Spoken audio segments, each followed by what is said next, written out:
الحمدللہ وکفی والصلاة والسلام علی عباده الذین اصطفی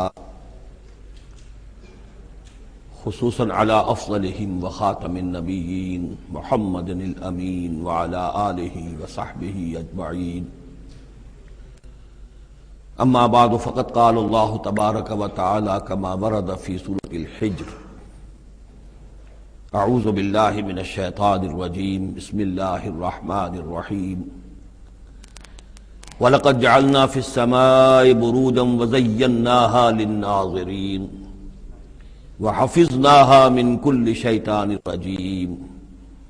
إِلَّا مَنِ اسْتَرَقَ السَّمْعَ فَأَتْبَعَهُ شِهَابٌ مُّبِينٌ صدق اللہ العظیم۔ رب اشرح لي صدری ويسر لي أمری واحلل عقدۃ من لسانی یفقہوا قولی۔ اللہم ربنا الہمنا رشدنا واعذنا من شرور انفسنا، اللہم ارنا الحق حقا وارزقنا اتباعہ وارنا الباطل باطلا وارزقنا اجتنابہ، اللہم ربنا آنس وحشتنا فی قبورنا وارحمنا بالقرآن العظیم، اللہم اجعلہ لنا اماما ونورا وہدا ورحمہ، اللہم ذکرنا منہ ما نسینا وعلمنا منہ ما جہلنا وارزقنا تلاوتہ آناء اللیل وآناء النہار واجعلہ لنا حجتا یا رب العالمین آمین۔ سورہ حجر کے پہلے رکوع میں، جس کا ترجمہ ہم کر چکے ہیں، دو مرتبہ قرآن حکیم کے لیے لفظ آیا ہے الذکر، اس کی طرف خصوصی توجہ کی ضرورت ہے۔ ایک تو یہ کہ خود اللہ تعالیٰ نے فرمایا انا نحن نزلنا الذکر وانا لہ لحافظون، ہم نے ہی یہ ذکر، یہ قرآن نازل کیا ہے اور ہم ہی اس کے محافظ ہیں۔ اور ایک مرتبہ آیا ہے کہ جو آپ کے مخالفین تھے اور جو استہزاء کر رہے تھے، انہوں نے مذاق اڑاتے ہوئے کہا یا ایھا الذی نزل علیہ الذکر انک لمجنون، اے وہ شخص کہ جس کا گمان ہے ذکر نازل ہوا ہے، ہم تو سمجھتے ہیں کہ تمہارا دماغی توازن ٹھیک نہیں رہا، یا یہ کہ تم پر کسی آسیب کا سایہ آ گیا ہے۔ یہ مجنون کی وضاحت بھی سمجھ لیجئے، مجنون جن سے بھی بنا ہے۔ جن کہتے ہیں عربی زبان میں مخفی شے کو، اس لیے جنین کہلاتا ہے وہ بچہ جو ابھی رحم مادر میں ہے، جو نظر نہیں آتا، چھپا ہوا ہے، معلوم تو ہے کہ بچہ ہے، پیٹ میں ہے، لیکن یہ کہ جنین ہے وہ ابھی وہ چھپا ہوا ہے۔ اسی سے لفظ جنت بنا ہے۔ جنت جو ہے زمین کا وہ ٹکڑا ہے جس پر خوب درخت ہوں، پودے ہوں، گھاس ہو، تو زمین چھپی ہوئی ہو، زمین ڈھکی ہوئی ہے، زمین جو ہے نمایاں نہیں ہے، جنت وہ ہے۔ جن علیہ اللیل کا آیا تھا کہ جب حضرت ابراہیم کا تذکرہ تھا، جب رات میں اس پر تاریکی کا پردہ طاری کر دیا تو گویا کہ ہر شے چھپ گئی۔ تو یہ جو جن کسی پر آ جانا، جس کو ہم کہتے ہیں اس پر کو آسیب کا سایہ ہو گیا، تو مجنون کے معنی یہ بھی تھے۔ اور مجنون اس کو بھی کہتے تھے کہ جس کا دماغی توازن ٹھیک نہ رہا ہو۔ اور یہ بات خاص طور پر نوٹ کرنے کی ہے کہ یہ بات اصل میں حضور کے بارے میں بالکل ابتدائی دور میں کہی گئی تھی، اور اس کے کہنے والوں میں وہ لوگ بھی تھے کہ جو معاندانہ انداز میں نہیں بلکہ ہمدردانہ انداز میں کہہ رہے تھے۔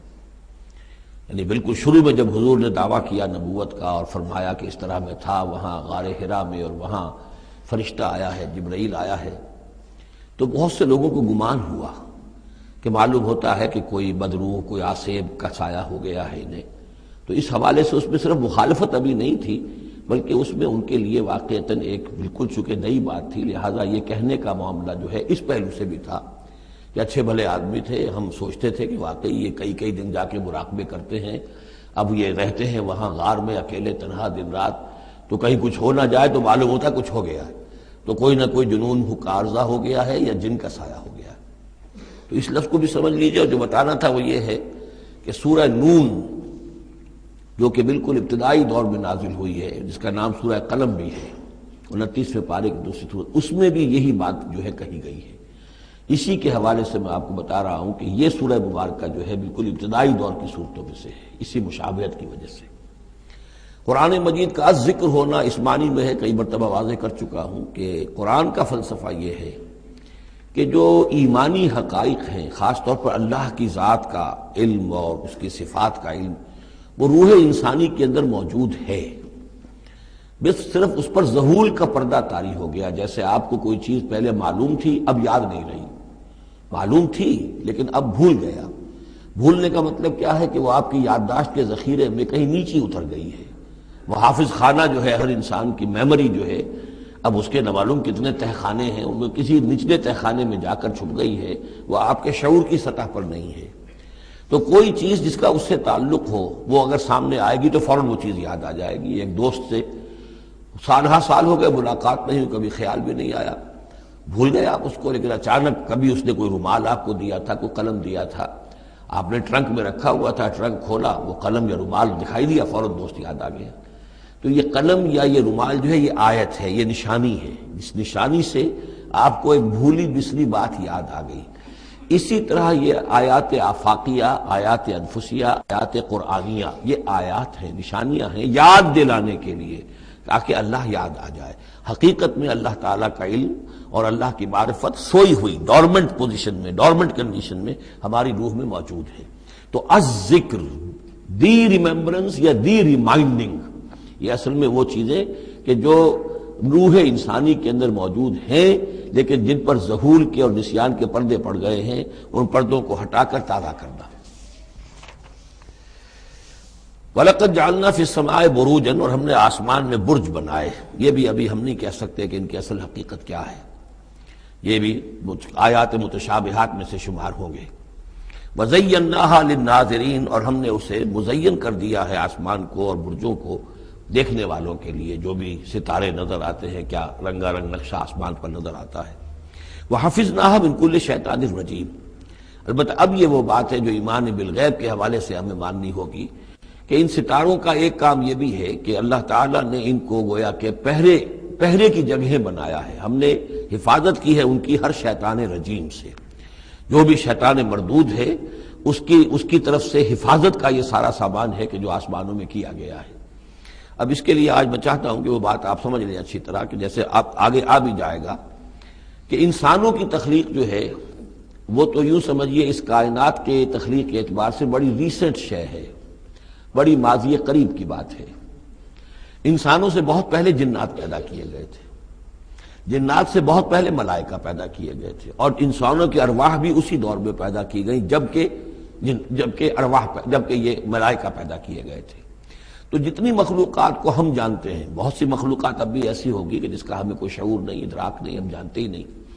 جیسے ابھی ہمیں ریسنٹلی معلوم ہوا وائرس بھی کسی بلا کا نام ہے، اس سے کچھ پہلے ہمیں معلوم ہوا بیکٹیریا بھی کسی چیز کو کہتے ہیں، ورنہ یہ کہ ان چیزوں کا کوئی علم ہمیں نہیں تھا۔ ابھی پتہ نہیں اور کیا کیا چیزیں ہیں کہ جو ظہور میں آنے والی ہیں، لیکن جو چیزیں بھی آج تک ہم جانتے ہیں ان میں یوں سمجھیے کہ جن ہستیوں میں خود شعوری ہے، سیلف کانشسنس، وہ تین مخلوقات ہیں صرف، ملائکہ، جنات اور انسان۔ باقی جو حیوانات ہیں زمین کے اوپر، چاہے وہ بر کے ہیں یا بحر کے ہیں یا ہوا کے ہیں، فضا کے ہیں، پرندے ہوں یا زمین پر چلنے والے خشکی کے جانور ہوں، یا دریا میں اور سمندر کے اندر جو بھی حیوانات ہیں، مچھلیاں ہیں یا اور جاندار ہیں، ان سب میں شعور تو ہے، خود شعوری نہیں ہے۔ البتہ یہ کہ ترتیب یہی ہے کہ پہلے جنات پیدا کیے گئے، اور وہ چونکہ آگ سے پیدا کیے گئے تھے، تو ان کے اندر پوٹینشل جو قوت ہے وہ ہم انسانوں کے مقابلے میں بہت زیادہ ہے، اور ان کی رسائی اس کائنات میں بہت دور تک ہے۔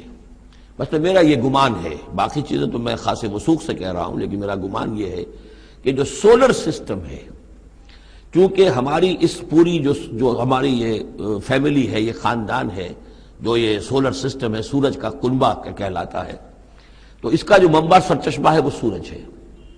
اور معلوم ہوتا ہے کہ اسی کی آگ سے اور اسی کی لپٹ سے اور جنات کی تخلیق ہوئی ہے۔ تو یہ جنات، سولر سسٹم پورا کا پورا جو ہے وہ جنات کے دائرے میں داخل ہے، وہ اس میں آ جا سکتے ہیں، اس کے لیے انہیں کسی راکٹ کی ضرورت نہیں، کسی مشین کی ضرورت نہیں، کسی ذرائع کی ضرورت نہیں، بلکہ اس کی استعداد ان کے اندر موجود ہے۔ یہ پھر اپنی اس استعداد سے فائدہ اٹھا کر اس سے آگے جب ملائکہ کے ذریعے سے کچھ احکام اترتے ہیں، آسمان سے اللہ تعالیٰ کی کوئی تدبیر ہے، ملائکہ کے حوالے کیے گئے ہیں، تو یہ پھر ان سے کچھ چیزیں اچکنے کی کوشش کرتے ہیں، تاکہ وہ جا کر انسانوں میں سے جو وہ عامل لوگ ہیں، کاہن لوگ ہیں، ان کو جا کے ان کو کچھ بتا دیں کہ اب یہ ہونے والا ہے، اس لیے کہ ملائے اعلیٰ میں فیصلہ ہو گیا، اللہ تعالیٰ کے ہاں ایک چیز کی تدبیر جو ہے وہ طے ہو گئی، اب اللہ تعالیٰ نے فرشتوں کے حوالے کیا ایگزیکیوشن کے لیے۔ ایسے ہی ہے جیسے کہ پریزیڈنٹ ہاؤس سے تو ایک حکم جو ہے وہ جاری ہو گیا، اب اس کا اجرا ہوا ہے، اب کوئی ٹائپ کرے گا، ٹائپ کر کے اسے ڈسپیچ کرے گا، وہ پھر کسی جگہ پر پہنچے گا، پہنچتے پہنچتے وقت لگے گا۔ اگر وہ جو ٹائپسٹ ہے جس نے ٹائپ کیا ہے وہ ٹیلی فون کرتے کہ صاحب اب یہ حکم آنے والا ہے، وہ تو آ جائے گا، تو ظاہر بات ہے وہ حکم تو پہنچ گیا اس کو، اور اس کے حوالے سے وہ جس شخص کو اس نے یہ خبر دے دی ہے وہ اپنی دکان چمکا سکتا ہے کہ دیکھیے مجھے پہلے سے معلوم تھا کہ یہ حکم آنے والا ہے۔ تو اس کائناتی حکومت کے اندر یہ سلسلہ ہے جس کے لیے کہ پھر اللہ تعالیٰ نے اس سولر سسٹم سے آگے کی جو بھی یونیورس ہے اس میں، یہ میرا گمان ہے جو میں عرض کر رہا ہوں اللہ عالم، اس میں جنات کو آگے بڑھنے سے روکنے کے لیے ان ستاروں کے اندر وہ میزائلز نصب کر رکھے ہیں کہ جب بھی کوئی جنات میں سے ادھر آگے ٹریس پاس کرنے کی کوشش کرتا ہے تو اس پر وہ میزائل پھینکا جاتا ہے جس کو ہم شہاب ثاقب کہتے ہیں۔ یہ ہے پورا نظام کہ جو یہاں ہمارے سامنے آ رہا ہے۔ تو اس کی یہ حقیقت بہت حد تک تو یوں سمجھیے کہ ایمان بالغیب، کل من عند ربنا، ہمارے رب کی طرف سے ہے، ہم اس پر ایمان رکھتے ہیں، لیکن اب کسی نہ کسی حد تک یہ چیزیں جو ہے جو بھی ہماری سائنٹیفک اب جو ارتقاء ہو رہا ہے، ترقی ہو رہی ہے، اس کے ساتھ کسی نہ کسی درجے میں کورابوریشن ہو جاتی ہے۔ وَحَفِظْنَاهَا مِنْ كُلِّ شَيْطَانٍ رَجِيمٍ، اور ہم نے حفاظت کر لی ہے ان آسمانوں کی ان شیاطین سے کہ جو مردود ہیں، إِلَّا مَنِ اسْتَرَقَ السَّمْعَ، سوائے اس کے کہ جو کوئی چرا کے لے بھاگا، مطلب یہ کہ فرشتہ نازل ہو رہا ہے اور فرشتے کے ساتھ احکام بھی ہیں، چونکہ یہ وہ نوری ہے یہ ناری ہے، نور اور نار کے درمیان فاصلہ بہت تھوڑا ہے، بہت قرب ہے، لہذا اس کی بدولت اسی وجہ سے یہ جن تھا جو تھا عزازیل، لیکن فرشتوں کے ساتھ اس کا اٹھنا بیٹھنا تھا، انہی میں شامل تھا، اسی لیے ان کی جو آپس میں جو ان کا قرب ہے اس کی وجہ سے فرشتوں سے کوئی اچک لیتے ہیں۔ الا من استرق السمع، اگر کسی نے کوئی چیز سن لی اور سن کر وہ بھاگا، فاتبعہ شہاب مبین، تو اس کے پیچھے اس کا پیچھا کرتا ہے ایک انگارہ چمکتا ہوا۔ یہ مثائلز ہیں کہ جو اللہ تعالیٰ نے نصب کیے ہوئے ہیں۔ والارض مددناها، اور زمین کو ہم نے پھیلا دیا جیسے بستر پھیلایا جاتا ہے، والقینا فیہا رواسیا، اور اس میں ہم نے لنگر ڈال دیے۔ یہ پہاڑ جو ہے قرآن مجید بار بار کہتا ہے کہ زمین کا جو سٹیبلائزنگ ایفیکٹ ہے ان پہاڑوں کا زمین کی حرکت کے دوران۔ فَأَنبَتْنَا فِيهَا مِنْ كُلِّ شَيْءٍ مَوْضُونَ، اور اس میں ہم نے اگا دی ہر شے جو کہ بہت ہی اندازے سے ہے، یعنی یہ کہ جو بھی کوئی ایک شے بھی اگر ایک حد سے آگے بڑھ جائے تو وہ باقی ساری چیزوں کو ختم کر دے گی۔ بعض ایسی مچھلیاں ہیں کہ اگر ان کی جو ریپروڈکٹیو صلاحیت ہے، جتنے ان کے انڈے ہوتے ہیں وہ سب انڈے جو ہیں وہ مچھلیاں بن جائیں تو چند ہی سال کے اندر یہ زمین جو ہے اس سے کئی گنا حجم جو ہے وہ ایک مچھلی کی اولاد سے اور ایک مچھلی کی نسل سے وجود میں آ جائے گا۔ تو ایک کنٹرول کیا ہوا اللہ نے ہر شے کے اوپر، تمام چیزیں جو ہیں وہ ایک اندازے کے مطابق، ایک وزن کے ساتھ، ایک اندازے کے ساتھ اس دنیا میں چل رہی ہیں۔ من کل شیء موزون، ہر چیز جو ہے وہ ایک اندازے اور وزن کے مطابق ہے۔ وجعلنا لکم فیہا معاش، اور ہم نے اس میں تمہارے لیے طرح طرح کے معاش کے سلسلے پیدا کر دیے۔ ومن لستم لہ برازقین، اور ہم تو ان کو بھی روزی کا سامان دیتے ہیں جن کو تم رزق نہیں دیتے۔ ایک تو یہ ہے کہ تمہارے پاس گھوڑا بندھا ہوا ہے، تمہیں فکر رہتی ہے چارہ اس کو دینا ہے، کچھ نہ کچھ دانہ ڈالنا ہے، لیکن کتنی مخلوقات ہماری ہے کہ تم نہیں ہو اس کو رزق دینے والے، ہم رزق پہنچا رہے ہیں۔ وَإِن مِّن شَيْءٍ إِلَّا عِندَنَا خَزَائِنُهُ، اور نہیں ہے کوئی شے مگر یہ کہ ہمارے پاس تو اس کے خزائن ہیں، لا متناہی، ہماری ریسورسز جو ہیں وہ یہ کہ لمیٹڈ نہیں ہے، لیکن وما ننزلہ الا بقدر معلوم، ہم نہیں نازل کرتے اس میں سے مگر ایک اندازے کے مطابق جو طے شدہ ہے۔ یعنی یہ کہ سٹور تو بہت بڑا ہے، لیکن یہ کہ سٹور سے جو ایشو ہوتا ہے اللہ تعالیٰ کے ہاں ہر چیز کا،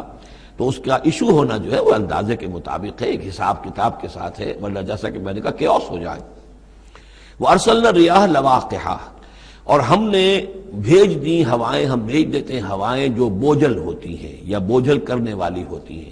لواقحہ کا مفہوم پہلے تو یہ سمجھا جاتا تھا کہ چونکہ وہ بادلوں کو لے کر آتی ہیں اس اعتبار سے، لیکن اب ادھر ایک اشارہ ہو رہا ہے جدید سائنس کے حوالے سے کہ پولن گرینز جو ہیں وہ بھی ہواؤں کے ذریعے سے آتے ہیں، اور وہ پھر آ کر پھولوں کو جب وہ وہاں فرٹیلائزیشن ہوتی ہے تو اس سے پھر وہ فصل بنتی ہے۔ تو ہوائیں جو ہیں وہ گویا کہ بار آور کرتی ہیں، اور اس طریقے سے یہ نباتاتی نظام چل رہا ہے۔ فانزلنا من السماء ماء، پھر ہم نے اتار دیا آسمان سے پانی، فاسقیناکموہ، پھر ہم نے وہ پانی تمہیں پلایا، تمہارے پینے کے لیے بندوبست کیا، وما انتم لہ بخازنین، اور دیکھو تم اس کا سٹور نہیں کر سکتے، اس کا خزانہ نہیں بنا سکتے۔ کہاں کس طرح بناؤ گے خزانہ؟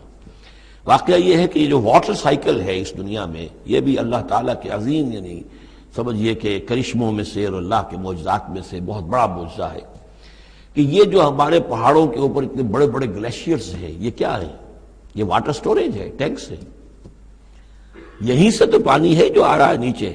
وہ پگھل رہا ہے سب دھوپ سے، اور پھر وہ ندی نالوں سے ہو کے دریاؤں میں آیا، اور دریاؤں سے ہوتا ہوا زیر زمین سوتوں میں سے بھی گزر رہا ہے۔ وہ آپ نے کہیں پمپ سے نکال لیا، کہیں کنواں کھود لیا، پھر وہ پانی سارا کا سارا سمندروں کے اندر پہنچ گیا، ڈرین ہو گیا، پھر سمندر سے اب یہاں پر وہ ہو رہا ہے کہ دھوپ کی تمازت سے اب اس کی وہ بخارات بن رہے ہیں، اور وہ بخارات اوپر جا رہے ہیں، پھر وہ واپس جا رہا ہے، پھر وہ جو اوور ہیڈ ٹینکس ہیں وہ پھر جو ہے ریپلینش ہو رہے ہیں، وہ ساری جو کمی ہو گئی تھی پھر نئی برف پڑ گئی ہے، نیا سٹور۔ یہ جو نظام ہے اللہ کا، اور یہ واٹر سائیکل سے ہی زندگی قائم ہے۔ مبدأ حیات پانی ہے، مادہ تخلیق حیوانات کا، جو اس دنیا کے حیوانات ہیں ان کا مادہ تخلیق مٹی ہے، مادہ تخلیق جنات کا آگ ہے، مادہ تخلیق انسانی ارواح اور ملائکہ کا نور ہے، لیکن مبدأ حیات جو ہے، حیات انسانی جو ہے یہاں پر، یا حیات حیوانی جو زمین کی ہے، اس پلینٹ کے اوپر جو زندگی ہے، اس کا مبدأ پانی ہے، اس حیات کا۔ تو اب یہ پانی کا سائیکل ہے جو چل رہا ہے۔ وما انتم لہ بخازنین، تم اس پانی کا کتنا خزانہ کر سکتے ہو، کتنا سٹور کر سکتے ہو، کس طرح کا نظام چلا سکتے ہو، کتنے بڑے پیمانے پر یہ واٹر سائیکل جو ہے اللہ تعالیٰ نے اس دنیا کے اندر چلایا ہوا ہے۔ وَإِنَّا لَنَحْنُ نُحْيِي وَنُمِيتُ، اور یہ یقیناً ہم ہی ہیں جو باقی بھی رکھتے ہیں اور موت بھی وارد کرتے ہیں، زندہ بھی رکھتے ہیں اور موت بھی وارد کرتے ہیں، وَنَحْنُ الْوَارِثُونَ، اور پھر ہم ہی وارث ہوں گے۔ ہر شے ختم ہو جائے گی، کسی کی کوئی ملکیت نہیں رہے گی، ساری کی ساری چیزیں پھر ہماری ہی کائنات ہے، ہماری ہی ملکیت ہے۔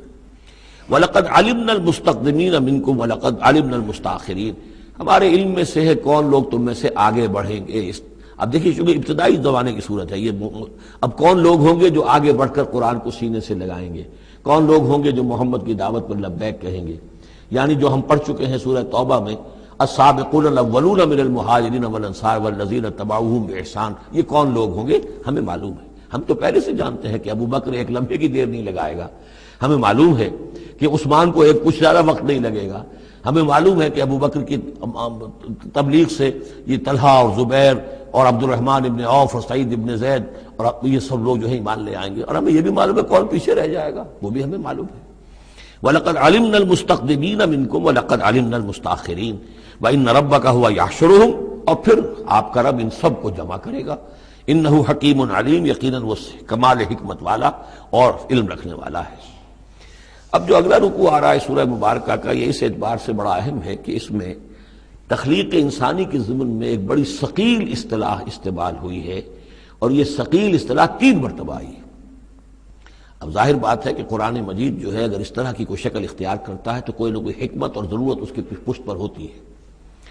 وَلَقَدْ خَلَقْنَا الْإِنسَانَ مِنْ صَلْصَالٍ مِّنْ حَمَإٍ مَّسْنُونٍ، اور یقیناً ہم نے انسان کو بنایا ہے اس مٹی سے جو سنی ہوئی تھی گارے کی اور پھر سوکھ کر کھنکنے لگی۔ حَمَإٍ مسنون، سنا ہوا گارا جس میں سے بدبو بھی اٹھ رہی ہو۔ دیکھیے یہ جو انسان کے مادہ تخلیق کے ضمن میں قرآن میں الفاظ آئے ہیں اب ان کو گنتے جائیے۔ نمبر 1 تراب، مٹی سے بنایا انسان کو، مٹی میں پانی مل گیا گارا بن گیا تو اس کو کہتے ہیں تین، من تین، خلقتنی من نار وخلقتہ من تین، یہ سورہ اعراف میں ہم پڑھائے ہیں۔ ابلیس نے کہا تھا کہ مجھے تو نے بنایا آگ سے اور اس کو بنایا آدم کو گارے سے، اور اب چاہتا اور مجھے حکم دے رہا ہے کہ میں اس کے سامنے جھکوں، میں تو اس کے سامنے نہیں جھک سکتا۔ 3 کے بعد آیا تین لازب، گارا پڑا رہے تو وہ جب اس کے اندر پھر کچھ چپچپاہٹ پیدا ہو جاتی ہے، اور یہ پرانے زمانے میں ہوتا تھا، اب تو میں سمجھتا ہوں کہ جدید نسل کو تو ان چیزوں کا علم ہی نہیں ہے۔ کچے گھر بنتے تھے تو انہیں لیپتے تھے، پوتتے تھے، گارا بناتے تھے، تغاری ہوتی تھی، پھر مٹی کے اندر تھوڑی سی توڑی ڈال دیتے تھے۔ کوئی آرگینک میٹر ڈالیں گے تو فرمنٹیشن ہوگی، فرمنٹیشن ہوگی تو لیس سا اٹھے گا، ورنہ یہ کہ گارا جو ہے اگر اس گارے سے اگر پلسٹر کریں گے تو وہ پھٹ جائے گا، لیکن جب وہ گارا ذرا سن جاتا ہے، اس میں لیس پیدا ہو جاتا ہے، تو پھر اب جب آپ اس کے ساتھ لیپتے تھے دیواروں کو، میں نے تو اپنے بچپن میں یہ سب دیکھا ہے، ایسے گھروں میں ہم رہے بھی ہیں کہ جن میں یہی فرش بھی اسی طریقے سے لیپے ہوئے ہوتے تھے اور دیواریں بھی ہوتی تھی، تو یہ کہ پھر اس کے اندر وہ ایک لیس سا پیدا ہو جاتا ہے فرمنٹیشن سے، وہ تینین لازم ہے۔ اس سے اگلی سٹیج یہ ہے کہ اب وہ سڑنے لگے، یہ یعنی فرمنٹیشن اتنی پہنچ گئی کہ اس میں ہے حمیم مسنون، سنا ہوا گارا۔ پھر اگر کسی وجہ سے وہ خشک ہو جائے تو اب وہ کھنکنے لگتا ہے، جیسے کہ کبھی آپ نے دیکھا ہوگا ساحل کے قریب یا کسی دلدلی علاقے میں پپڑی اوپر آ جاتی ہے، جس زمین کے اوپر جو ہے پپڑی سی ہوتی ہے، اس پر آپ چلتے ہیں تو وہ کر کر ٹوٹتی ہے، کھنکنے والی مٹی بن جاتی ہے، وہ سنا ہوا گارا خشک ہو کر کھنکنے لگتا ہے۔ یہ سٹیجز ہیں ان مادہ تخلیق کی کہ جو آدم یا انسان کی تخلیق کے ضمن میں قرآن میں آئے۔ حالانکہ ایک لفظ بھی کفایت کر سکتا تھا، مٹی سے بنایا، تین سے بنایا، گارے سے بنایا، پھر تین لازم سے بنایا، پھر حمی مسنون سے بنایا، من صلصال کالفخار سے بنایا، اور صلصال من حمی مسنون، پھر صلصال کالفخار آخری سٹیج ہے، وہ ایسے بجنے لگا جیسے کہ اب یہ جو ہے وہ آئے گا سورہ رحمان میں۔ تو اس سے یقیناً کورابریشن ہو رہی ہے کہ جو بھی ایوولوشن کا جو بھی نظریہ آیا ہے، اب اس میں اس کو بھول جائیے کہ اللہ تعالیٰ نے اسپیشل کریشن انسان کی اور باقی حیوانات ہو سکتا ہے اس ایوولوشن کے ذریعے سے پیدا کیے ہوں۔ اس وقت بحث جو ہے کریشن آف مین کے بارے میں نہیں کر رہا ہوں، لیکن یہ کہ سائنس نے بھی ایک تو یہ بات بتائی کہ یہ ساری حیات حیواناتی جو بھی زمین پر ہے یہ مٹی سے بنی ہے، گویا کہ متفق گردید رائے بو علی بارائے من، قرآن اور سائنس متفق ہو گئے۔ پھر یہ کہ اس میں مٹی کے اندر گارے کی شکل بنی، پانی ملا، مبدأ حیات پانی ہے، قرآن بھی کہہ رہا ہے۔ پھر یہ کہ وہ ساحلی علاقوں پر دلدل بنی اور دلدل کے اندر پھر وہ فرمنٹیشن وہاں ہوئی، اور اسی میں پھر جب وہ دراڑیں سی پڑ جاتی ہیں سمندر کے قریب دلدلی علاقے میں، تو وہاں سے ان کا کہنا ہے کہ حیات کا آغاز ہوا، الجی یا امیبا، حیواناتی حیات، اور یا یہ کہ نباتاتی حیات کا۔ تو یہ چیزیں جو ہیں یہ سٹیجز تقریباً اسی کے ساتھ، یہ تمام جو الفاظ جو ہیں قرآن کے جو استعمال کر رہا ہے ان کے ساتھ کسی حد تک اس کا ایک ربط اور تعلق قائم ہوتا ہے۔ اور ہم نے بنایا انسان کو اس مٹی سے جو سڑنے کے بعد، اس گارے سے کہ جو سڑنے کے بعد سنا ہوا گارا پھر وہ کھنکنے لگا تھا سوکھ کر۔ وَالْجَانَّ خَلَقْنَاهُ مِن قَبْلُ، اور جنات کو ہم نے پیدا کیا تھا پہلے، من نار السموم، لو کی آگ سے۔ اب یہ سموم سے مراد کیا ہے؟ بعد سموم آپ نے سنا ہوگا، وہ تیز لو جو آیا کرتی تھی، صحراؤں میں آتی ہے، آگ جھلس دینے والی گرم ہوا۔ تو اصل میں ایک ہوتا ہے جیسے کہ یہ بھی ہم نے فزکس میں پڑھا تھا، جن لوگوں نے تھوڑی بہت فزکس پڑھی ہوگی FSC میں، کہ یہ جو شعلہ ہوتا ہے فلیم کا ایک حصہ وہ ہوتا ہے جو نظر آتا ہے، لیومینس، وہ نظر آتا ہے، اس کے اندر حرارت کم ہوتی ہے، اور ایک انویزیبل جو ہوتا ہے اس کے گرد حالہ جو نظر نہیں آتا، اس میں ہوتی ہے تیزی شدید جو ہوتی ہے، سب سے زیادہ ٹیمپریچر جو ہوتا ہے وہ اس میں ہوتا ہے کہ جو اس کا حصہ نظر نہیں آتا۔ اس حصے سے، آگ کی اس لو سے، اس لو کی لپٹ سے یا لو کی لپٹ سے جو بھی اسے کہیں، اس سے ہم نے جنات کو پیدا کیا۔ لیکن یہ سمجھ لیجئے کہ اس سے جنات پیدا کیے گئے، لیکن وہ آگ نہیں ہے۔ ہم مٹی سے پیدا کیے گئے لیکن مٹی نہیں ہے۔ اب ایک یہ کہ قلب ماہیت ہو چکی ہے، ہمارا جو یہ پروٹوپلازم ہے، جو ہمارے ٹیشوز ہیں، باڈی ٹیشو، وہ مٹی تو نہیں ہے، اگرچہ سورس مٹی ہے، بنے مٹی سے ہیں، لیکن اب مٹی نہیں ہے۔ دوبارہ اگرچہ پھر یہ گل سڑ کر مٹی ہو جائیں گے، اس وقت مٹی نہیں ہے۔ اسی طریقے سے جنات آگ سے بنائے گئے لیکن آگ نہیں ہے، ہاں ان کا مادہ تخلیق آگ ہے۔ اور دوسرا یہ معلوم ہو گیا کہ وہ انسانوں کی تخلیق سے بہت پہلے پیدا کیے گئے۔ وَإِذْ قَالَ رَبُّكَ لِلْمَلَائِكَةِ إِنِّي خَالِقٌ بَشَرًا مِّن صَلْصَالٍ مِّنْ حَمَإٍ مَّسْنُونٍ، اور یاد کرو جب کہ کہا تھا آپ کے رب نے فرشتوں سے کہ میں بنانے والا ہوں ایک بشر اس کھنکناتے ہوئے سنے ہوئے گارے سے۔ پھر وہی الفاظ من صلصال من حمأ مسنون، ثقیل لفظ ہے، ثقیل اصطلاح ہے۔ اور یہاں خاص طور پر نوٹ کیجئے کہ لفظ آدم نہیں آیا، بشر بنانے لگا۔ کہیں بھی قرآن مجید میں جہاں یہ تخلیق کے ابتدائی مراحل بیان ہوتے لفظ آدم کہیں نہیں ملے گا آپ کو، سوائے وہ ایک آیت میں نوٹ کرا چکا ہوں سورہ آل عمران کی، کہ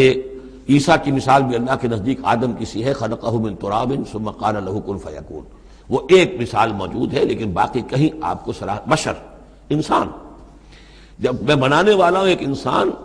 اس مٹی سے سنے ہوئے گارے کی جو سوکھ کر کھنکھنانے لگی ہے، فَإِذَا سَوَّيْتُهُ، جب میں اس کا تسویہ کر لوں، تخلیق کے بعد تسویہ ہوتا ہے، جیسے کسی شے کا ایک ہیولہ بن گیا پھر اس کی نوک پلک سنواری جاتی ہے. مین سٹرکچر جو ہے کسی بلڈنگ کا کھڑا ہو گیا، اب اس کا آرکیٹیکچرل ٹچز ہیں، اس کے اوپر ڈیکوریشن ہے، اس پہ پینٹنگ ہے، یہ تسویہ ہے. فَإِذَا سَوَّيْتُهُ، پھر جب میں اسے پوری طرح نک سک سے درست کر دوں، صحیح بنا دوں، پورا کر لوں. وَنَفَخْتُ فِيهِ مِن رُوحِي، اور پھونک دوں میں اس میں اپنی روح میں سے. کہ روحی ضمیر متکلم کا صیغہ ہے سیدھا سیدھا. فَقَعُوا لَهُ سَاجِدِينَ، تو گر پڑنا اس کے سامنے سجدے میں. فَسَجَدَ الْمَلَائِكَةُ كُلُّهُمْ أَجْمَعُونَ. اب یہ تیسری مرتبہ پڑھ رہے ہیں ہم قرآن حکیم میں یہ قصہ آدم و ابلیس. تو کیا سجدہ سب فرشتوں نے، کل کے کل نے، سب نے مل کر. دیکھیے یہ جو ہے تاکید کی انتہا ہے، فرشتوں میں سے کوئی بھی مستثنیٰ نہیں رہا، نہ جبرائیل، نہ میکائیل، نہ اسرافیل، الا ابلیس، سوائے ابلیس کے. اور اس میں پھر گمان ہوتا ہے کہ شاید یہ بھی فرشتہ تھا، فرشتہ نہیں تھا. اس کی وجہ سورہ کہف میں مل جائے گی. ابا ان یکون مع الساجدین، اس نے انکار کیا سجدہ کرنے والوں کے ساتھ ہونے سے. قال یا ابلیس ما لک الا تکون مع الساجدین، اللہ نے فرمایا ابلیس کیا ہوا تجھے، کیا سبب ہے، تو کیوں نہیں ہوا سجدہ کرنے والوں کے ساتھ. قال لم اکن لاسجد لبشر خلقته من صلصال من حمأ مسنون. اس نے کہا میرے لیے یہ روا نہیں ہے، میرے لیے ممکن نہیں ہے کہ میں سجدہ کروں اس بشر کو جس کو تو نے پیدا کیا ہے سنے ہوئے گارے سے، جبکہ وہ کھنکھنانے لگا ہوا. قال فاخرج منها فانك رجیم، اللہ نے فرمایا تو نکل جاؤ یہاں سے، اس میں سے نکل جاؤ، اس لیے کہ اب تم مردود ہو گئے ہو. وان عليك اللعنۃ الى یوم الدین، اور اب تم پر لعنت رہے گی یوم الدین تک، جزا و سزا کے دن تک، یوم بعث بعد الموت تک. قال رب فانظرنی الی یوم یبعثون، تو اس نے درخواست کی کہ پروردگار پھر مجھے ذرا مہلت دے دے، ڈھیل دے دے اس دن تک کے لیے جس دن کے یہ دوبارہ اٹھائے جائیں گے. قال فانک من المنظرین، اللہ تعالیٰ نے اسی شان بے نیازی کے ساتھ فرمایا اچھا ٹھاؤ ٹھیک ہے، تمہیں ڈھیل دے دی گئی، تمہیں یہ رخصت مل گئی، تمہیں یہ چھوٹ مل گئی، مہلت مل گئی. الی یوم الوقت المعلوم، اس وقت معین کے دن تک،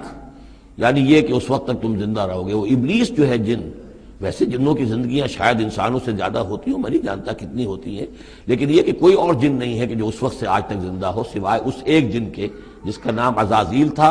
اور یہ جن جو ہے وہ ابھی تک زندہ ہے اپنی اسی ذات کے ساتھ، باقی اس کی اولاد، اس کی اور نسل جو ہے، اس کی ذریت ہے، وہ اپنی جگہ ہے. قال رب بما اغویتنی، اب اس نے کہا پروردگار جو تو نے مجھے گمراہ کیا. اب نوٹ کیجئے وہ گمراہی کو اللہ کی طرف منسوب کر رہا ہے. بما اغویتنی، تو نے جو مجھے گمراہ کیا ہے، لأزینن لہم فی الارض ولأغوینہم اجمعین، تو میں اب ان کو یعنی آدم کی اولاد، آدم اور حوا کی اولاد کو میں زمین میں ان کو خوب مزین کر دوں گا. زمین ان کے لیے یہ اسی میں گم ہو جائیں گے. زمین اور اس کی چمک دمک اور اس کی رونقیں اور زیبائشیں آرائشیں ان کی نگاہوں میں کھب جائیں گی. وَلَأُغْوِيَنَّهُمْ أَجْمَعِينَ، تجھے بھول جائیں گے، وہ لگ جائیں گے انہی چیزوں کے اندر، اور میں ان سب کو گمراہ کر کے چھوڑوں گا. لَأُغْوِيَنَّهُمْ أَجْمَعِينَ، سب کو، الا عبادک منہم المخلصین، سوائے ان میں سے ان کے کہ جن کو تو اپنا خاص بندہ بنا لے، تو اپنا خاص بندہ بنا لے، مخلص کر لے. یہاں پہ وہی نوٹ کیجئے مخلص ہے، مخلصین، جن کو تو خالص کر لے اپنے لیے. ظاہر بات ہے کہ اس پر تو میرا زور نہیں چلے گا، باقی یہ کہ میں کسی کو چھوڑوں گا نہیں. قال ھذا صراط علی مستقیم، اللہ تعالیٰ نے فرمایا ٹھیک ہے یہ راستہ ہے میری طرف سیدھا، یعنی یہ میرے اور تمہارے درمیان معاملہ طے ہو گیا، میں نے تمہیں چھوٹ دی، تم اپنا زور لگا لو، جس طرح بھی چاہو بہکا لو. باقی یہ کہ ان عبادی لیس لک علیہم سلطان، میرے بندوں پر تجھے اختیار کوئی نہیں ہوگا. یعنی اختیار کسی بھی انسان پر نہیں ہے، یہ نہیں کہ جس کو اللہ نے مخلص کر لیا ہو اس پر اختیار نہیں، اختیار اسے کسی بھی انسان پر نہیں ہے. ان عبادی لیس لک علیہم سلطان الا من اتبعک من الغاوین، سوائے ان کے کہ جو خود تیری پیروی کرے، خود غاوین میں سے ہو، خود ان کے اندر غوا ہو، خود ان کے اندر سرکشی ہو، خود وہ جو ہے وہ اپنی نفس پرستی کی طرف مائل ہو، وہ تو تیری پیروی کریں گے. ان کو تو جدھر چاہے لے جا، جس کھائی میں چاہے لے جا کے ان کو پھینک دے، اور جس جہنم کی جس وادی میں چاہے ان کو گرا دے، مجھے اس سے دلچسپی نہیں، لیکن یہ کہ میرے کسی بندے پر تجھے اختیار حاصل نہیں ہوگا. وَإِنَّ جَهَنَّمَ لَمَوْعِدُهُمْ أَجْمَعِينَ، اور پھر جہنم ہی ان سب کا ٹھکانہ ہوگا، سب کا جو بھی تیری پیروی کریں گے. لَهَا سَبْعَةُ أَبْوَابٍ، اس جہنم کے 7 دروازے ہیں. لِكُلِّ بَابٍ مِّنْهُمْ جُزْءٌ مَقْسُومٌ، اور ہر ان میں سے ہر دروازے کے لیے ہم نے ایک اس کا نصیب مقرر کر رکھا ہے کہ اتنے جن اتنے انسان اس سے جائیں گے. ہو سکتا ہے کہ وہ بڑے بڑے کبیرہ گناہوں کے حوالے سے کہ یہ لوگ جو ہے ان گناہوں میں ملوث ہوں گے وہ اس دروازے سے جائیں گے، جو ان گناہوں میں ملوث ہوں گے وہ اس سے جائیں گے. واللہ اعلم. ان المتقین فی جنات وعیون، اب وہی سائملٹینیس کنٹراسٹ کہ جب جہنم والوں کا تذکرہ ہوا تو متقین کا بھی، اور جو اہل تقوی ہوں گے فی جنات وعیون، وہ ہوں گے جنتوں میں، باغات میں اور چشموں میں، ادخلوها بسلام آمنین، ان سے کہا جائے گا داخل ہو جاؤ ان باغات میں پورے امن کے ساتھ، کوئی خوف نہیں، کوئی اندیشہ نہیں۔ وَنَزَعْنَا مَا فِي صُدُورِهِم مِّن غِلٍّ، یہ مضمون پہلے بھی آ چکا ہے، اور ہم نکال دیں گے ان کے دلوں میں سے جو کچھ قدورت ہوگی، اہل ایمان کی آپس میں کوئی شکوہ، کوئی شکایت، کسی سے کوئی تکدر ہو، کوئی غل ہو، وہ ہم نکال دیں گے۔ عَلَىٰ سُرُرٍ مُتَقَابِلِينَ، وہ بیٹھے ہوئے ہوں گے تختوں کے اوپر ایک دوسرے کے آمنے سامنے۔ جب کسی سے ناراضگی ہو تو آدمی آنکھیں چار نہیں کرتا بلکہ نظر چڑا جاتا ہے، لیکن جب کوئی ایسی بات نہیں، دل صاف ہے، تو آمنے سامنے بیٹھ کے گفتگو باتیں کریں گے، سینگ آئی ٹو آئی۔ متقابلین لا یمسہم فیہا نصب، انہیں نہیں پہنچے گی اس میں نہ تو کوئی تکان، وما ہم منہا بمخرجین، نہ پھر وہ اب اس سے نکالے جائیں گے۔ جب اہل جنت میں داخل ہونے کے بعد کسی کا وہاں سے نکلنے کا امکان نہیں۔ نبئ عبادی، اے نبی میرے بندوں کو بتا دیجئے، انی انا الغفور الرحیم، کہ میں یقیناً غفور ہوں، رحیم ہوں۔ میری اصل شان تو یہ ہے، لیکن وَأَنَّ عَذَابِي هُوَ الْعَذَابُ الْأَلِيمُ، میری ایک دوسری شان بھی ہے، اور وہ یہ ہے کہ میرا عذاب تو وہ بھی بہت دردناک عذاب ہے۔ لہذا کوئی آدمی جو ہے وہ نڈر نہ ہو جائے، نچنت نہ ہو جائے، وہ میری مغفرت کی امید بھی رکھے، میری رحمت سے آس بھی لگائے رکھے، لیکن یہ کہ میرے عذاب سے ڈرتا بھی رہے۔ بین الخوف والرجاء، یہ کیفیت رہنی چاہیے۔ وَنَبِّئْهُمْ عَنْ ضَيْفِ ابراہیم، اور ذرا ان کو بتا دیجئے حالات ابراہیم کے جو مہمان آئے تھے ان کے بارے میں، وہی جو پہلے ہم پڑھ چکے ہیں سورہ ہود میں۔ اذ دخلوا علیہ فقالوا سلاما، جب وہ داخل ہوئے حضرت ابراہیم کے ہاں مکان پہ آئے، انہوں نے کہا سلام۔ قال انا منکم وجلون، تو حضرت ابراہیم نے کہا کہ ہمیں تو تم سے کچھ خوف آ رہا ہے، آپ لوگ کون ہیں، ذرا اپنی آئیڈینٹی بتائیے۔ قالوا لا توجل انا نبشرک بغلام علیم، انہوں نے کہا کہ نہیں ڈریے نہیں، ہم تو آپ کو ایک بڑے صاحب علم بیٹے کی بشارت دینے آئے ہیں۔ قال بشرتمونی علی ان مسنی الکبر فبما تبشرون، تو حضرت ابراہیم نے فرمایا کہ یہ کیا بشارت آپ مجھے دے رہے ہیں، اس کے باوجود، علی یہاں علی الرغم کے معنی میں، اس کے باوجود کہ مجھ پر بڑھاپا طاری ہو چکا ہے، تو ذرا سوچ سمجھ کے بشارت دیجیے، کوئی غلطی تو نہیں لگی ہے آپ کو۔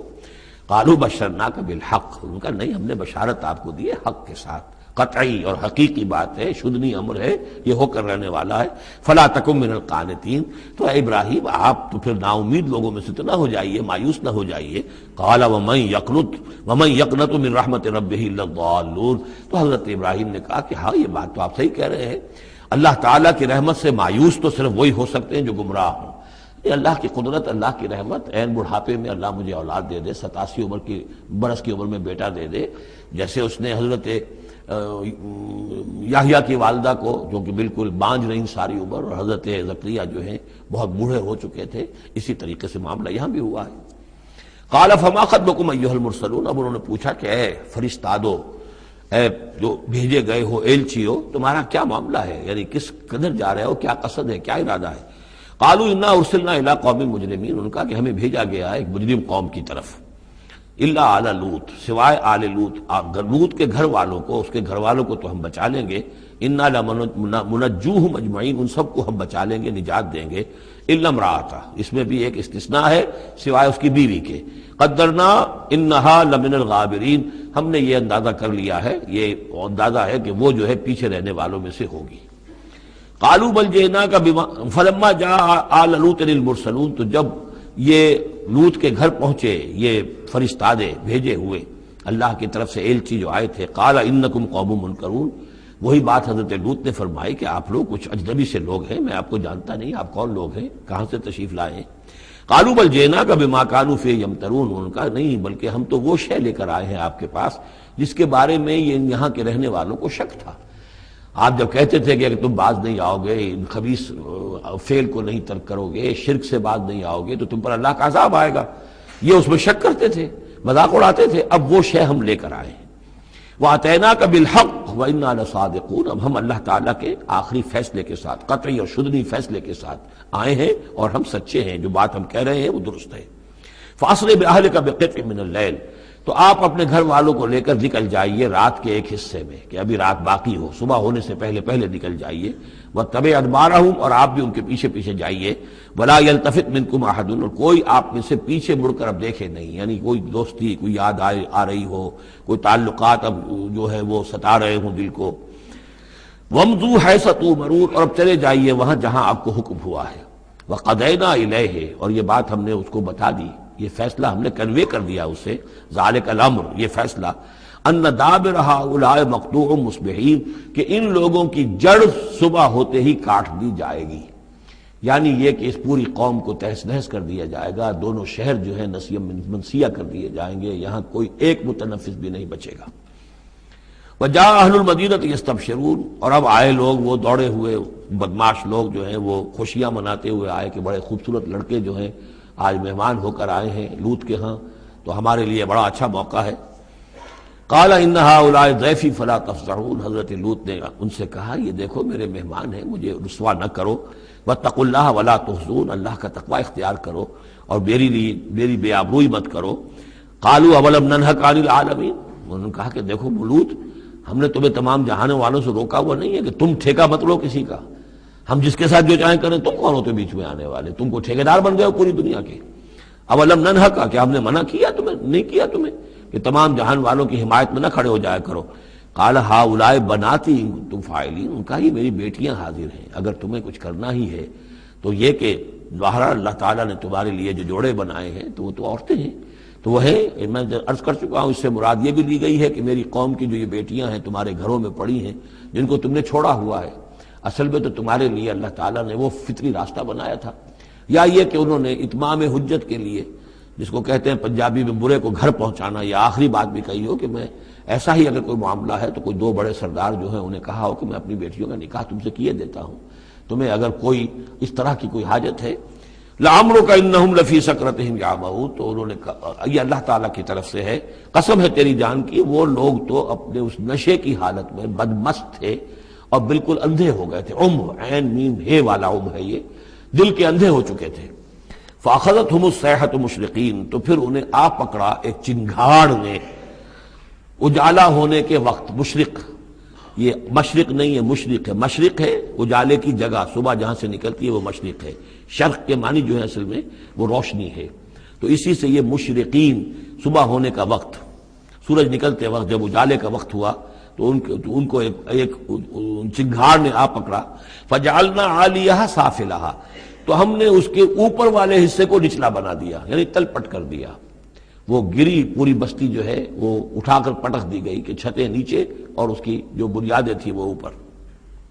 وَأَمْطَرْنَا عَلَيْهِمْ حِجَارَةً مِّن سِجِّيلٍ، اور پھر ہم نے ان پر بارش برسائی، سجیل، مٹی کے کنکروں کی بارش۔ ان فی ذلک لآیات للمتوسمین، یقیناً اس میں نشانیاں ہیں ان لوگوں کے لیے جو حق کے متلاشی ہوتے ہیں۔ یہ جو اسم کا لفظ ہے الف سین میم، اور الف جو ہے اس میں در حقیقت جو اصل اس کا حروف اصلیہ میں سے نہیں ہے، سین میم ہے اصل، یہ ہوتے علامت، اسم کے معنی بھی علامت ہے، یہ میرا نام ہے، یہ آپ کا نام ہے، یہ علامت ہے کہ جس سے میرے نام سے آپ پہچانتے ہیں۔ تو جو لوگ علامتوں سے متوسم، باب تفاعل بن جائے گا، جو علامتوں سے حقیقت کو پہچاننا چاہیں، جو آیات آفاقیہ، آیات تاریخیہ، آیات انفسیہ، آیات قرآنیہ سے حقیقت کو جاننا چاہیں، ان فی ذلک لآیات للمتوسمین وانھا لبسبیل مقیم، اور وہ جو بستیاں تھیں وہ سیدھی راہ پر واقع ہوئی تھی، یعنی یہ سیدھا راستہ تھا جو یمن سے جاتا تھا فلسطین تک، میڈیٹرینین کے ساحل تک، اور یہ سیدھا راستہ تھا کیروان روٹ، مشرق و مغرب کے درمیان یہی لنک تھا، سویز کینال تھی نہیں، اور ابھی یہ راستہ جو تھا round the Cape of Good Hope, یہ تو کہیں جا کر 1498 میں واسکو ڈی گاما نے تلاش کیا ہے، تو یہ راستہ معلوم ہی نہیں تھا، سویز کینال تھی نہیں، تو ساری جو مشرق اور مغرب کی ٹریڈ ہوتی تھی وہ یہ تھی کہ ہندوستان اور چین اور یہ جاوا ملایا وغیرہ جو ہیں یہ ہند چینی کے جتنے یہ سب سامان آتا تھا یمن کے ساحل پر، یورپ کے سارے ممالک کا سامان آ جاتا تھا شام کے ساحل پر، فلسطین کے ساحل پر، اب ان دو کے درمیان یہ قافلے چلتے تھے، یہ کیروانز تھے کہ جو یہاں سے لے کر سامان ادھر، ادھر کا سامان ادھر، تو یہ راستہ ہے امام مقیم، سبیل المقیم اس کو کہا گیا، سیدھا راستہ، سیدھی شاہراہ، اسی پر یہ اصحاب ہجر کے بھی مسکن تھے، اسی پر پھر یہ اصحاب مدین کے بھی تھے، اور یہ بستیاں بھی اسی راستے پر واقع ہوئی تھیں۔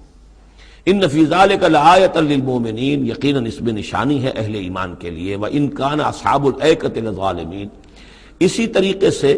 جو بن والے تھے مدین والے وہ بھی بہت ظالم تھے، یہ ایکا کا لفظ بھی ان کے لیے آیا ہے، یہ مدین والے۔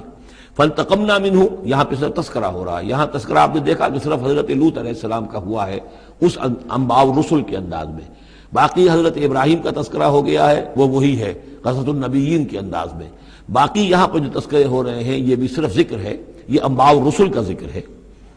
کہ جیسے حضرت شعیب، لیکن شعیب کا نام نہیں یہاں آیا بلکہ یہ کہ صرف یہ کہ مدین والے، فانتقمنا منہم، ان سے بھی ہم نے انتقام لیا، وَإِنَّهُمَا لَبِإِمَامٍ مُّبِينٍ، اور یقیناً وہ بھی، یہ دونوں جو بستیاں ہیں کھلے راستے پر واقع ہوئی ہیں، وہی راستہ جو میں نے ابھی آپ کو بتایا ہے۔ وَلَقَدْ كَذَّبَ أَصْحَابُ الْحِجْرِ الْمُرْسَلِينَ، اصحاب الحجر یہ قوم سمود کا دوسرا نام ہے، وہ علاقہ جو ہے جہاں یہ قوم سمود آباد تھی اس کو علاقے کو حجر بھی کہتے ہیں، جیسے کہ وہ علاقہ جہاں قوم عاد آباد تھی اسے احقاف کہتے ہیں، اس علاقے کا نام احقاف تھا، قوم کا نام عاد تھا، جو رسول بھیجے گئے وہ ہود تھے۔ اس علاقے کا نام حجر ہے، قوم کا نام سمود ہے، جو رسول بھیجے گئے وہ حضرت صالح تھے علیہ الصلوۃ والسلام۔ وَلَقَدْ كَذَّبَ أَصْحَابُ الْحِجْرِ الْمُرْسَلِينَ، اسی طرح حجر والوں لوگوں نے بھی، اس علاقے کے لوگوں نے بھی جھٹلایا بھیجے ہوں کو، رسولوں کو، ان میں سے بہت سے نبی ہوں گے، پھر بعد میں اللہ نے آخری جو ہے حضرت صالح علیہ السلام کو بھیجا رسول کی حیثیت سے۔ وَآتَيْنَاهُمْ آیَاتِنَا، انہیں ہم نے اپنی آیات دیں، ان کو تو خاص طور پر جو ہے وہ اتنی حصی نشانی دکھائی گئی، ایک وہ جو اونٹنی کا معاملہ حضرت صالح کی اونٹنی کا معجزہ، فَكَانُوا عَنْهَا مُعْرِضِينَ، لیکن وہ ان سے منہ ہی پھیرتے رہے، اعراض ہی کرتے رہے۔ وَكَانُوا يَنْحِتُونَ مِنَ الْجِبَالِ بُيُوتًا آمِنِينَ، اور وہ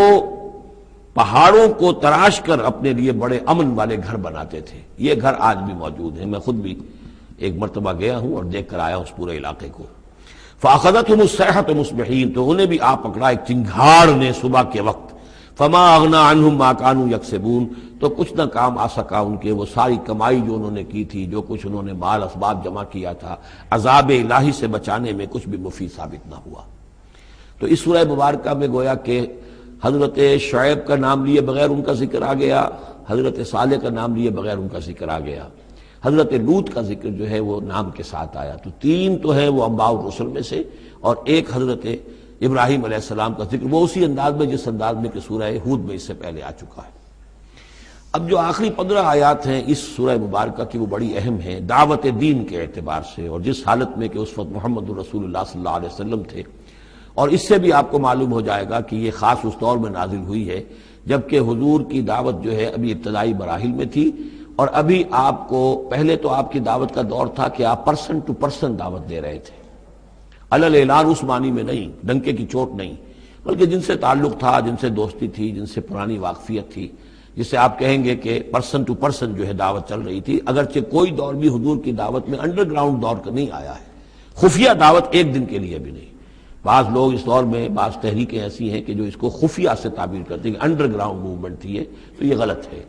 انڈر گراؤنڈ دعوت کا حضور کی دعوت میں سیرت میں ایک دن بھی نہیں ہے۔ البتہ یہ ضرور ہے کہ جیسے ایک نیچرل ایک تدریج ہوتی ہے، اس کے اندر ایک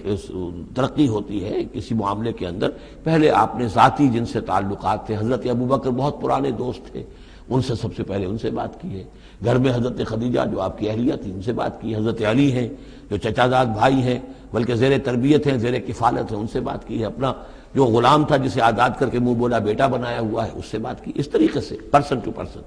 لیکن پھر یہ کہ تقریباً 3 سال کے بعد پھر آپ کو حکم ہوا کہ اب آپ ڈنکے کی چوٹ علل اعلان دعوت شروع، وہ آیت اس صورت مبارک میں آ رہی ہے۔ وما خلقنا السماوات والارض وما بینہما الا بالحق، اور ہم نے نہیں بنایا، تخلیق فرمایا آسمانوں کو اور زمین کو اور جو کچھ ان کے مابین ہے مگر حق کے ساتھ۔ پرپز فل کریشن ہے یہ پرپز لیس نہیں ہے، ایٹ رینڈم نہیں ہے، یہ کوئی کھلندرے کا کھیل نہیں ہے جیسے کہ ہندو مائتھولوجی میں ہے، رام کی لیلا ہے، جیسے کوئی بچہ ہے کھیلتا ہے، اب بچے کے کھیلنے میں کوئی حکمت تھوڑا ہی ہوتی ہے، اس نے ایک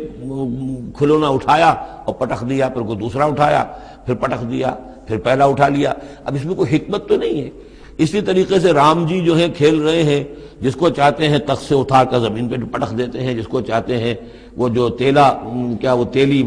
اس کو اٹھا کے وہ راجہ بنا دیتے ہیں. تو یہ کھیل ہے رام کا، رام کی لیلا ہے یہ. تو یہ تصور اسلام میں نہیں ہے. یہ کائنات کی تخلیق بالحق ہے. ربنا ما خلقت ھذا باطلا سبحانک فقنا عذاب النار. تیری ذات اس سے بہت اعلیٰ اور عرفہ ہے، پاک ہے کہ تیرے بارے میں یہ گمان کیا جائے کہ تو نے یہ کائنات ایسے ہی بنا دی کھیلنے کے لیے، اور یہ کوئی آپ تیرا مشغلہ ہے. نہیں. وما خلقنا السماوات والارض وما بینہما الا بالحق وان الساعۃ لآتیۃ. اس حق کا فیصلہ یہ ہے، اس حق کا منطقی نتیجہ یہ ہے کہ قیامت آ کر رہے.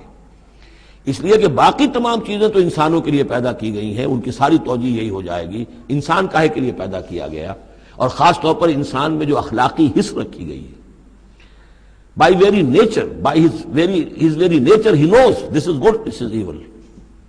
یہ جو اس کے اندر ایک شعور ہے، ایک تمیز ہے، یہ ایول ہے، یہ گڈ ہے، یہ اچھا ہے، یہ برا ہے.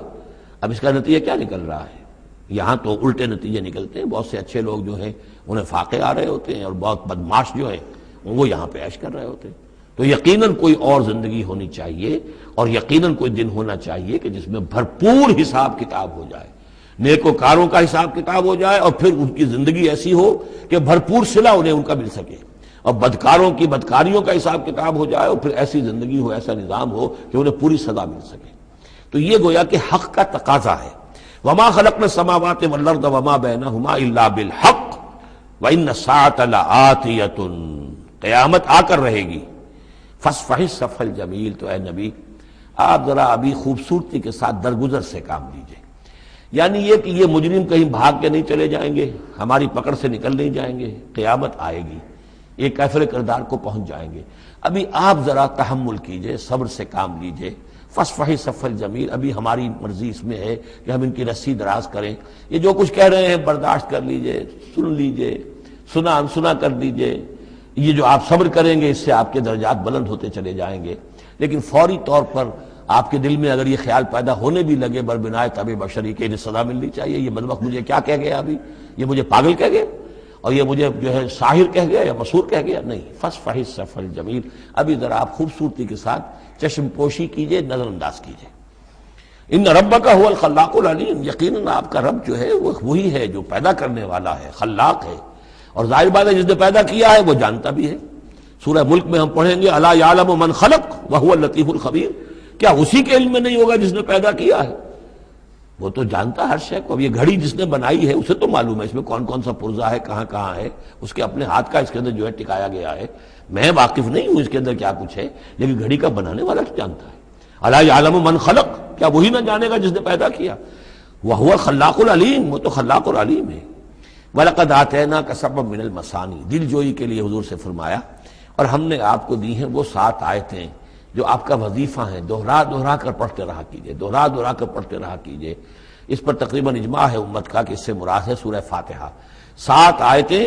جو بار بار پڑھی جاتی ہیں. اب آپ دیکھیے کہ ہر شخص جو نماز پڑھتا ہے دن میں کتنی مرتبہ سورہ فاتحہ پڑھ رہا ہے، ہر نماز میں کتنی مرتبہ پڑھ رہا ہے. دوہرا دوہرا کر یہ آیت جو ہے، جیسا کہ ہم نے جب سورہ فاتحہ پڑھ رہے تھے، من لم یقرأ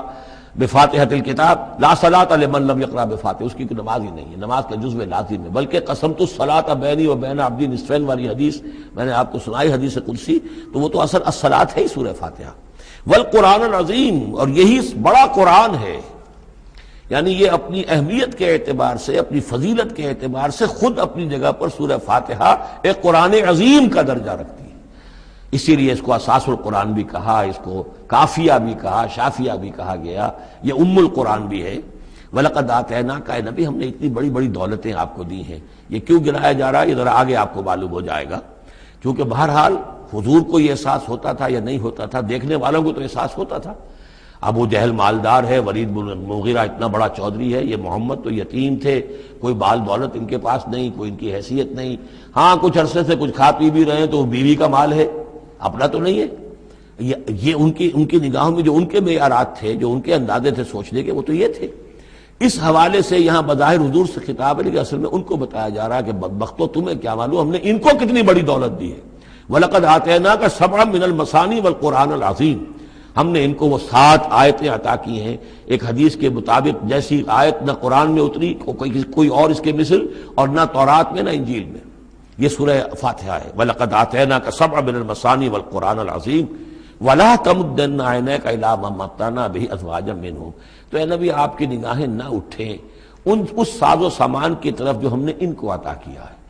ابو جہل کو اگر دے رکھا ہے، ولید بن مغیرہ کو دے رکھا ہے، اور بڑے سرداروں کو دے رکھا ہے، ان کی جائیدادیں ہیں، ولید بن مغیرہ کے باغات طائف میں بھی ہیں، اس کی جائیداد طائف میں بھی ہے، مکے میں بھی ہے، آپ کی نگاہ ادھر اٹھے ہی نہ۔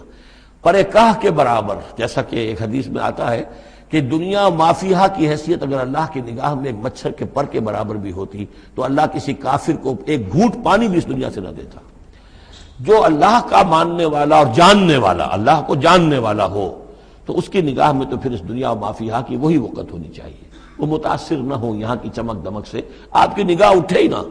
لا تمدن عینیک الی ما متعنا بہ ازواجا منہم، ان کو جو ہم نے دے رکھا ہے ساز و سامان اور زیبائش اور آرائش جو ہے، آپ کی نگاہیں ادھر نہ اٹھیں۔ ولا تحزن علیہم، اور اب دیکھیے ان کے اوپر جو بھی اب عذاب آئے گا یا جس عذاب کے مستحق ہو رہے ہیں آپ اس پر غم بھی نہ کھائیے۔ ٹھیک ہے یہ آپ کا کنبہ ہے، قبیلہ ہے، اب ابو لہب آپ کا چچا بھی ہے، لیکن یہ کہ اب غم نہ کیجئے آپ۔ وَاخْفِضْ جَنَاحَكَ لِلْمُؤْمِنِينَ، اور آپ اپنے کندھوں اور بازوؤں کو ذرا جھکا کر رکھیے اہل ایمان کے لیے۔ یہ ہمارے فقراء جب آتے ہیں، یہ جو غلام طبقے سے جو لوگ آئے ہیں، یہ لوگ جو گرے پڑے طبقات سے تعلق رکھتے ہیں، جب یہ آپ کے پاس آئیں تو آپ ان کا استقبال کیجئے۔ فَقُلْ سَلَامٌ عَلَيْكُمْ كَتَبَ رَبُّكُمْ عَلَىٰ نَفْسِهِ الرَّحْمَةَ، تو اس انداز میں ان کا استقبال کیجئے، ان کے سامنے تواضع کیجئے، ان کے سامنے اپنے کندھوں کو جھکائیے۔ وَاخْفِضْ جَنَاحَكَ لِلْمُؤْمِنِينَ، یہی مضمون ایک مرتبہ پھر سورہ طٰہٰ کے اندر آئے گا۔ وَاخْفِضْ جَنَاحَكَ لِمَنِ اتَّبَعَكَ مِنَ الْمُؤْمِنِينَ، اہل ایمان یہ جو آپ کی پیروی کر رہے ہیں آپ اپنے ذرا کندھے ان کے سامنے جھکا کر رکھیے۔ یا یہ حکم دیا گیا ہے اولاد کو والدین کے بارے میں، اگلی صورت میں آ جائے گا سورہ بنی اسرائیل میں، کہ ان کے لیے اپنے کندھوں کو اپنے بازوؤں کو ذرا جھکا کر رکھا کرو، والدین کے سامنے تن کر نہ کھڑے ہو کہ کندھے جو ہیں اٹھے ہوئے ہیں، بلکہ کندھے ذرا دبا کر۔ وَاخْفِضْ جَنَاحَكَ لِلْمُؤْمِنِينَ وَقُلْ إِنِّي أَنَا النَّذِيرُ الْمُبِينُ، اور کہہ دیجئے کہ میں تو صرف خبردار کرنے والا ہوں، کھلا خبردار کرنے والا، میری اس کے سوا کوئی ذمہ داری نہیں ہے۔ کما انزلنا علی المقتسمین، جیسے کہ ہم نے نازل کیا ہے ان پر کہ جنہوں نے تقسیم کر لیا ہے، الذین جعلوا القرآن عضین، قرآن کو انہوں نے بوٹیاں بنا لیا ہے، اس کو توڑ کے ٹکڑے کر دیا ہے۔ اب اس کے اندر دو رائے ہیں، ایک تو یہ کہ اس قرآن سے مراد یہی قرآن ہے، اور مذاق اڑایا کرتے تھے لوگ، یہ جو بھی تھے ابو جہل اور اس کے ساتھی، بھائی فلاں سورت تو میری ہے، وہ تمہیں لے جاؤں گا، وہ فلاں سورت جو محمد کہتا ہے وہ تم لے جانا، وغیرہ وغیرہ، آپس میں وہ تقسیم کرتے تھے ہنسی مذاق میں۔ تو اس حوالے سے انہوں نے قرآن کو بوٹیاں بنا کر اپنے اندر تقسیم کرنا شروع کر دیا ہے۔ ایک رائے یہ ہے، مجھے وہ زیادہ قرین قیاس معلوم ہوتا ہے کہ قرآن کے لفظ کا اطلاق تورات پر بھی ہوا ہے، کہ یہ قرآن وہ ہے جو محمد پر نازل ہوا، ولا بالذی بین یدیہ، ایک اور جگہ ہم آگے چل کر دیکھیں گے وہ قرآن جو اس سے پہلے تھا، اور وہ گویا کہ وہ تورات تھی اللہ کی کتاب۔ تو جس طریقے سے تورات کے ٹکڑے ٹکڑے کر دیے تھے یہود نے، اور قراطیسا تجعلونہ قراطیسا تبدونہا وتخفون کثیرا، یہ ہم پڑھ چکے ہیں سورہ انعام کی آیت نمبر 91 میں۔ تو جیسے کہ ٹکڑے ٹکڑے کر کر اور کچھ حصہ ظاہر کیا کچھ چھپایا، ان دونوں کی رائے ہے وہ میں نے آپ کے سامنے پیش کر دی۔ فَوَرَبِّكَ لَنَسْأَلَنَّهُمْ أَجْمَعِينَ، تو تیرے رب کی قسم اے محمد صلی اللہ علیہ وسلم، ان سب کو ہم جمع کر کے رہیں گے۔ اما نسألنہم اجمعین، ہم ان سے پوچھ کر رہیں گے، یہ لفظ وہی آ گیا ہے فَلَنَسْأَلَنَّ الَّذِينَ أُرْسِلَ إِلَيْهِمْ وَلَنَسْأَلَنَّ الْمُرْسَلِينَ، یہ جو سورہ اعراف کی آیت نمبر 6 تھی، ہم لازماً پوچھ کر رہیں گے ان سے بھی جن کی طرف رسولوں کو بھیجا گیا، اور ان سے بھی کہ جن کو رسول بنا کر بھیجا گیا۔ فَوَرَبِّكَ لَنَسْأَلَنَّهُمْ أَجْمَعِينَ، تو آپ کے رب کی قسم ہم ان سب سے پوچھ لیں گے، حساب کتاب لے لیں گے، یہ تھوڑے سے وقت کی بات ہے، آپ ذرا صبر کیجئے۔ اما کانوا یعملون، جو کچھ کہ یہ کر رہے تھے، فاصدع بما تؤمر، یہ ہے وہ آیت۔ اب ڈنکے کی چوٹ علی الاعلان کہیے جس چیز کا آپ کو حکم ہوا ہے۔ یہ جب حکم آیا حضور کو تو پھر آپ کوہ صفا پر کھڑے ہوئے، اور پھر آپ نے وہاں، اگرچہ ظاہر بات ہے کہ اس کا کوئی امکان نہیں تھا کہ آپ ننگے ہو جاتے، لیکن جو وہاں کا رواج تھا وہ یہ تھا کہ اگر کسی شخص کے پاس کوئی ایسی خبر آتی تھی کہ فلاں قبیلے کے لوگ جو ہیں آج رات ہمارے اوپر حملہ کریں گے، شب خون ماریں گے، اب کیسے لوگوں کو بتائیں؟ کوئی کمیونیکیشن ماس میڈیا تو ہے نہیں، کیسے خبر دیں، کیا کریں؟ تو وہ یہ کرتا تھا کہ وہ شخص کپڑے اتار کے مادرزاد برہنہ ہو کر کسی اونچی جگہ کھڑا ہو جاتا تھا، تاکہ ہر طرف سے لوگ دیکھ لیں کہ ایک ننگا آدمی کھڑا ہے۔ نذیر عمیان کہتے تھے اسے، ننگا خبردار کرنے والا۔ اب جہاں تک اس کی آواز جا رہی ہے آواز لگاتا تھا وا صباحا، ہائے وہ صبح جو آنا چاہتی ہے، آیا چاہتی ہے، اس لیے کہ صبح کے وقت ہوتے تھے حملے، یہ جس کو آج کل آپ کہتے ہیں small hours of the morning, وہ بہت غفلت کا وقت ہوتا ہے آدمی کا، صبح رات کے 2-3 بجے جو ہے ٹھنڈی ٹھنڈی نیند آئی ہوتی ہے، اس وقت وہ آتے تھے، حملہ کرتے تھے، لوٹ مار کرتے تھے، قتل کرتے تھے اور بھاگ جاتے تھے۔ تو وا صباح، ہائے وہ صبح جو آیا چاہتی ہے۔ تو اب لوگ دوڑتے تھے کہ بھائی کہاں کی خبر آئی ہے، کون ہے، کون سا قبیلہ ہے، کس کے بارے میں اطلاع ہے، اطلاع صحیح ہے غلط ہے۔ تو یہ ان کا رواج تھا۔ تو حضور نے یہ کیا، صرف ایک چیز اس میں سے نکال دی، ننگے ہونے کا سوال نہیں تھا معاذ اللہ، لیکن آپ بھی کھڑے ہو گئے کوہ صفا پر، وا صباحا کا نعرہ لگایا۔ اب لوگ آئے، دوڑے، کوئی خبر دی ہے، محمد دینا چاہتے ہیں، کوئی بات ہے، بڑی اہم کوئی بات ہے۔ وہاں آپ نے پھر اپنی دعوت پیش کی۔ تو اسی مجمع میں پھر ابو لہب نے کہا تھا تبا لک لہذا جمعتنا، تمہارے لیے ہلاکت ہو، ہمیں اس کام کے لیے جمع کیا تھا، ہم اپنے بڑے بڑے اہم کاموں میں لگے ہوئے تھے۔ وہ مہاجن تھا، کہیں مہاجنی سود اپنا لین دین کا حساب کر رہا ہوگا بیٹھا ہوا، میں وہ سب چھوڑ کر آیا ہوں کہ کوئی خاص اہم بات تم نے بتانی ہے، لیکن تم نے یہ کیا کیا۔ تو یہ ہے وہ واقعہ، اور اس سے معلوم ہو جاتا ہے کہ یہ سورہ مبارکہ جو ہے اسی دور کی، ابتدائی دور کی ہے۔ فاصدع بما تؤمر واعرض عن المشرکین، تو اب ڈنکے کی چوٹ کہیے اب جو کہ آپ کو حکم دیا گیا ہے، اور ان مشرکوں سے اعراض کیجئے، پرواہ نہ کیجئے ان کی۔ انا کفیناک المستہزئین، یہ جو استہزاء کرنے والے ہیں، تمسخر اڑانے والے ہیں، ہم آپ کی طرف سے ان کے لیے کافی ہوئے رہیں گے، ان کی کوئی مخالفت آپ کا کچھ بال بیکا نہیں کر سکے گی۔ الذین یجعلون مع اللہ الہا آخر، جو اللہ کے ساتھ ساتھ اور بھی الہ گھڑے بیٹھے ہوئے ہیں۔ فسوف یعلمون، تو عنقریب انہیں معلوم ہو جائے گا کہ اصل حقیقت کیا ہے اور وہ کس طرح کی گمراہیوں میں پڑے ہوئے تھے۔ اب وہ آیت آ گئی جس کا کئی مرتبہ میں حوالہ دے چکا ہوں، اور سورہ انعام میں خاص طور پر وَلَقَدْ نَعْلَمُ،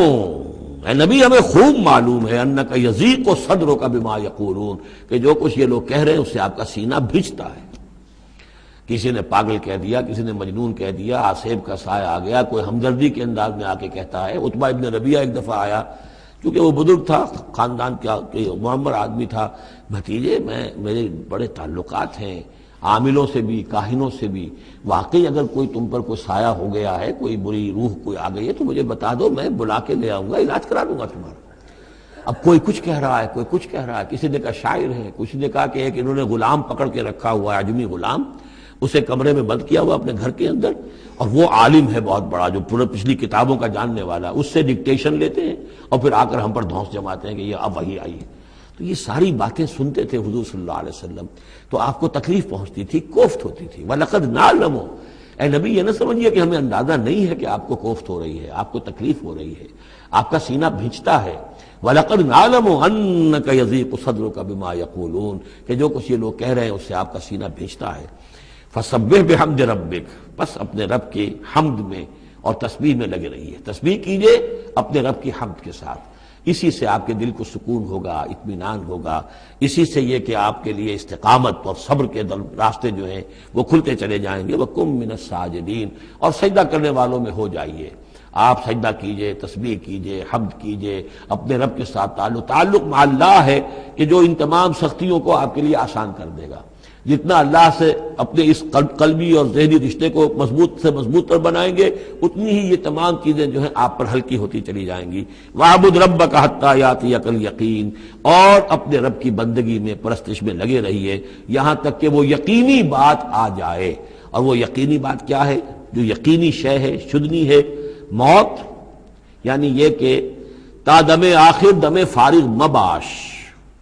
اندری رہ میں تراش و میں خراش، آخری وقت تک اس بندگی میں اپنے لگے رہیے، جو بھی آخری موت جب تک آ جائے، یا موت سے مراد یہ بھی ہو سکتا ہے یقین سے، یقینی بات اللہ کی مدد آ جائے، اللہ کی طرف سے غلبہ حاصل ہو جائے اور اللہ تعالیٰ کی نصرت آ جائے، اللہ کا فیصلہ آ جائے، لیکن عام طور پر گمان یہی ہے کہ اس سے مراد موت ہے۔ وَاعْبُدْ رَبَّكَ حَتَّىٰ يَأْتِيَكَ الْيَقِينُ، اور اپنے رب کی بندگی اور پرستش میں لگے رہیے یہاں تک کہ وہ یقینی شے وقوع پذیر ہو جائے۔ بارک اللہ لی ولکم فی القرآن العظیم ونفعنی وإیاکم بالآیات والذکر الحکیم۔